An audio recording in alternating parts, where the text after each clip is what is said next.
ये पांडव के पौत्र हैं।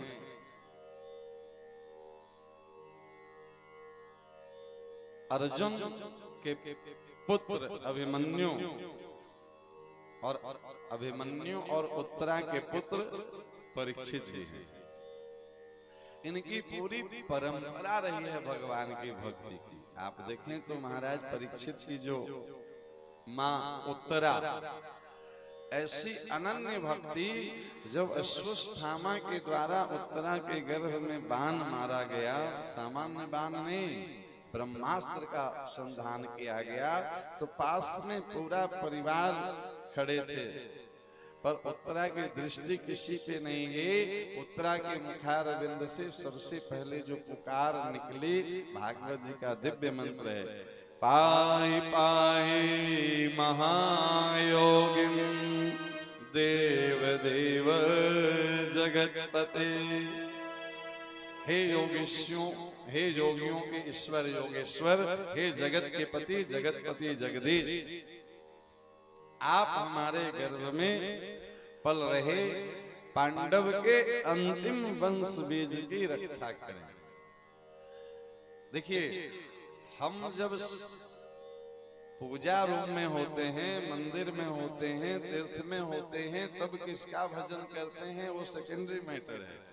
हम जब कष्ट में होते हैं उस समय हमें सबसे पहली याद किसकी आती है, ये तय करता है कि हम अनन्य भाव से किसका भजन करते हैं। संकट की घड़ी में, विपरीत परिस्थितियों में हमारा ध्यान जगत की ओर जा रहा है कि जगदीश की ओर जा रहा है। उत्तरा के जीवन में संकट नहीं, महासंकट आया। महाराज ब्रह्मास्त्र कहा गया है ये अमोघ है, कोई इसको निष्फल नहीं कर सकता है। अब आप कह सकते हैं तो फिर यहां निष्फल कैसे हुई? ब्रह्मा जी का ये अस्त्र है और कोई देवी देवता इसको काट नहीं सकते हैं, पर ये ब्रह्मा जी नहीं, ब्रह्मा जी के पिताजी हैं ठाकुर जी नहीं, नारायण के नाभि से कमल और कमल पे ब्रह्मा। तो पुत्र का कोई भी फैसला पिता चाहे तो बदल सकता है, आज भी उसका अधिकार है। कोई नया निर्देश भी दे सकता है। ये ब्रह्म है, वो ब्रह्मा है तो ये ब्रह्म है। इसलिए उत्तरा सबसे पहले न तो अपनी सास द्रौपदी को पुकारी, न तो 5-5 बलिष्ठ ससुर को पुकारी, न तो ददिया सास कुंती को पुकारी। उत्तरा के मुखारविंद से सबसे पहले कृष्ण का नाम आया। और जब हम विपरीत परिस्थितियों में, संकट की घड़ी में सबसे पहले जिसको याद करते हैं, हमारी शरणागति उसी की पक्की मानी जाती है। और भगवान का संकल्प है, जब तक आप 100% समर्पण नहीं करेंगे, भगवान आपकी सहायता नहीं करेंगे। इसका दूसरा उदाहरण यहीं से मिलेगा आपको। इसी उत्तरा की अपनी सासू मां है द्रौपदी, कोई बाहर के रिश्तेदार नहीं है।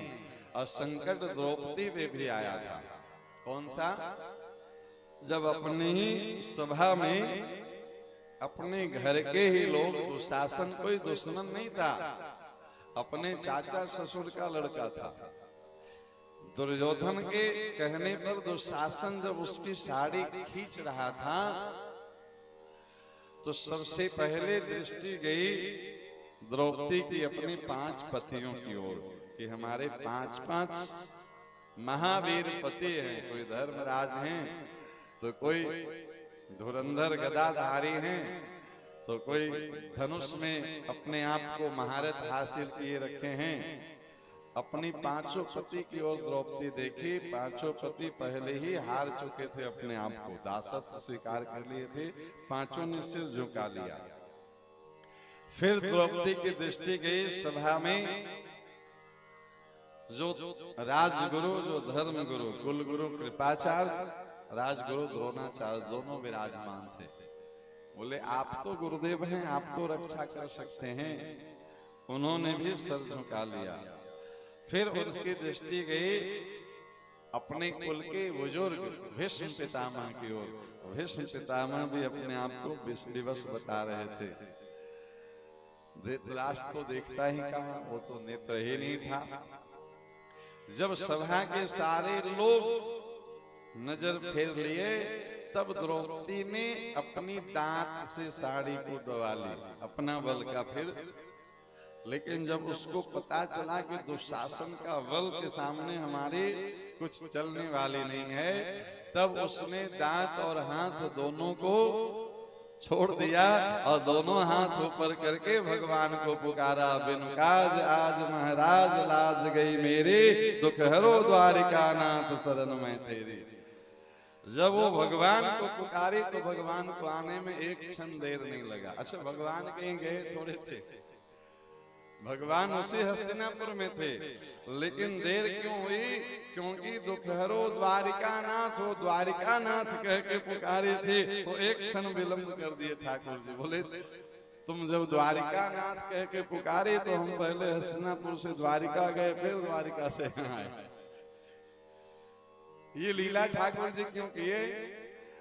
प्रारंभ में पहली दृष्टि अगर कृष्ण पे जाती तो वही बात बन जानी थी, लेकिन पहले अपने परिवार पे गए, फिर समाज पे गए, फिर अपने ऊपर गए। जब हर जगह से असफलता मिली तब भगवान के शरण में द्रौपदी गई। तो थोड़ी परेशानी तो द्रौपदी को उठाना पड़ा था, नहीं?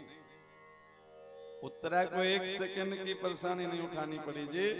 ब्रह्मास्त्र का संधान किया अश्वत्थामा ने, उत्तरा ने सीधे सीधे भगवान के शरण ली और भगवान दो रूपों में प्रकट हो गए। तत्क्षण एक रूप से उत्तरा के मस्तक पे हाथ फिरा रहे थे, चिंता मत करो मैं हूं ना।